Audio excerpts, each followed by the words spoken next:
While SKYcable wasn't the first cable TV provider in the Philippines, that title belongs to the Baguio-based Newview Cablevision. It became the first major player after the Lopez family acquired Newview and integrated it into Sky.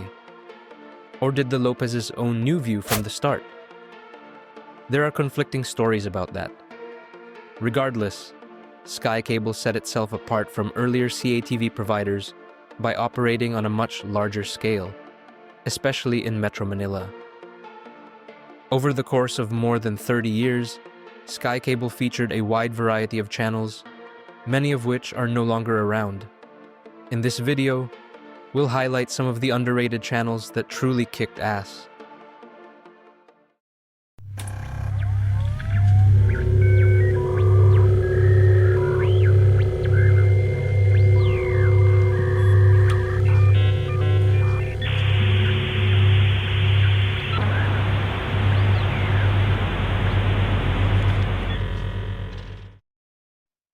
It might surprise some, especially those who got into cable TV later, to learn that HBO wasn't available in the Philippines until the mid-90s. In fact, during SKYcable's early years, there were no major movie channels like Cinemax or Star Movies. The only movie channel on offer back then was a lesser-known station called Movievision. Based in Singapore, Movievision didn't just air any movies. It had a particular focus on B-movie horror films. I remember watching titles like Cutting Class, Shocker, Halloween 4, Waxwork, and The Creeping Flesh. Films that, except for Halloween, I probably wouldn't have encountered again, or even considered watching due to how schlocky they were. But thanks to that channel, I got to experience them anyway, and they became gateways into the genre. Watching those films at a young age, I, along with many others, developed a love for horror and started down the path to becoming cinephiles. Eventually, HBO acquired Movievision and replaced it with the HBO Asia we know today. Throughout most of the 90s, music television in the Philippines was dominated by a duopoly. MTV and Channel V. May videoke rin naman, but that doesn't really count. Then, in late 1999, a new player emerged. Hailing from the land of wine and cheese, SKYcable introduced the French music channel Monte Carlo Musique, or simply MCM. Unlike the other channels, which mainly played mainstream hits, MCM carved out a niche with a playlist that leaned heavily towards EDM and more obscure tracks. It wasn't uncommon to see a Tiesto video followed by something from Aphex Twin or Thievery Corporation, as if they were all part of the same tree. Their take on metal was also radically different from what we kids considered heavy at the time. Instead of the likes of Korn or Limp Bizkit, MCM served up 2 to 3 hours of underground acts like Impaled Nazarene, Brutal Truth, Marduk, Raging Speedhorn, and Mayhem, with a sprinkle of classic bands. Unfortunately, the channel was shut down in late 2001, reportedly due to complaints about nudity, both from uncensored music videos and ads for phone sex lines that were quite graphic. In 2008, SKYcable made a bold move by abruptly removing Solar Entertainment's channels from their lineup, replacing them with their own original offerings. Balls, a sports channel, fittingly named perhaps to reflect the daring nature of this decision, was introduced as a replacement. Velvet was aimed at female viewers, similar to Second Avenue, while Max sought to capture the attention of young adult males, much like Jack TV, and it did so exceptionally well.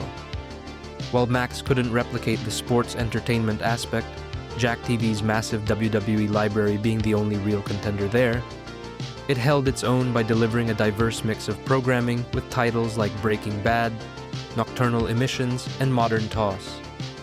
A personal favorite was Attack of the Show, which became part of my evening routine for years. The dry comedy of Chris Hardwick, Kevin Pereira, and Olivia Munn had a large influence on my sense of humor. Too bad that the channel had a rather short lifespan, as Sky shelved the channel just 3 months shy of its second birthday, reportedly due to poor ratings. Next up is KSBN Cinema, a channel that was on air for an incredibly short period of time. There is literally no information on it. It first launched on December 2003 and was gone by March 2004. Based on its station ID, using computer graphics reminiscent of SBN 21, it broadcasted within the Philippines. As for the meaning behind the acronym, no one really knew, though the K likely stood for Korea, as it exclusively aired Korean films. This was around the time Hallyu was just beginning to gain traction, and the movies shown were often a few months after their theatrical release. Like many channels that disappeared without much notice, it's assumed the channel's demise was partly due to its lack of censorship. Controversial films like Bad Guy, Oasis, Ardor, and The Isle were shown uncut and at random times, giving the channel an undeserved reputation similar to Wow Wow. In 2005, ABS-CBN launched Hero, a 24/7 pay television channel designed to tap into the growing popularity of Japanese anime. While AXN and Animax were already offering anime programming around the clock, and local channels had played a key role in kickstarting the anime trend, Hero stood out in its own way. The channel not only showcased anime series that were unavailable elsewhere, but it also achieved a remarkable feat at the time, bringing together two rival networks, GMA and ABS-CBN. Kapuso stars frequently appeared in Hero's bumpers and even lent their voices to projects like Voltes 5 Evolution. Hero eventually ceased operations in 2018, with Ye taking over its slot. To cap it all off, this list wouldn't be complete without mentioning iChannel, a once-lost media that I've been obsessing over for decades and never thought I'd see again. Fortunately, I was able to rediscover tapes of the channel, ending the search. Debuting in 1993, the channel showed plenty of children's cartoons, mostly from PBS, but also programs aimed towards adults late in the evening. It was also renowned for airing Saban's Peter Pan in English a few hours after the Tagalog dub is shown on its parent channel, ABS-CBN.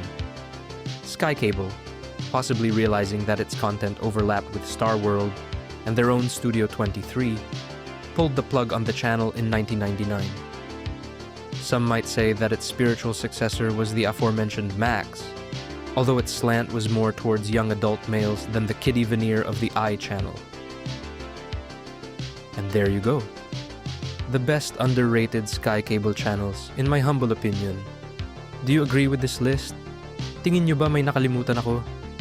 Any specific memories from the channels mentioned? Let me know in the comments section.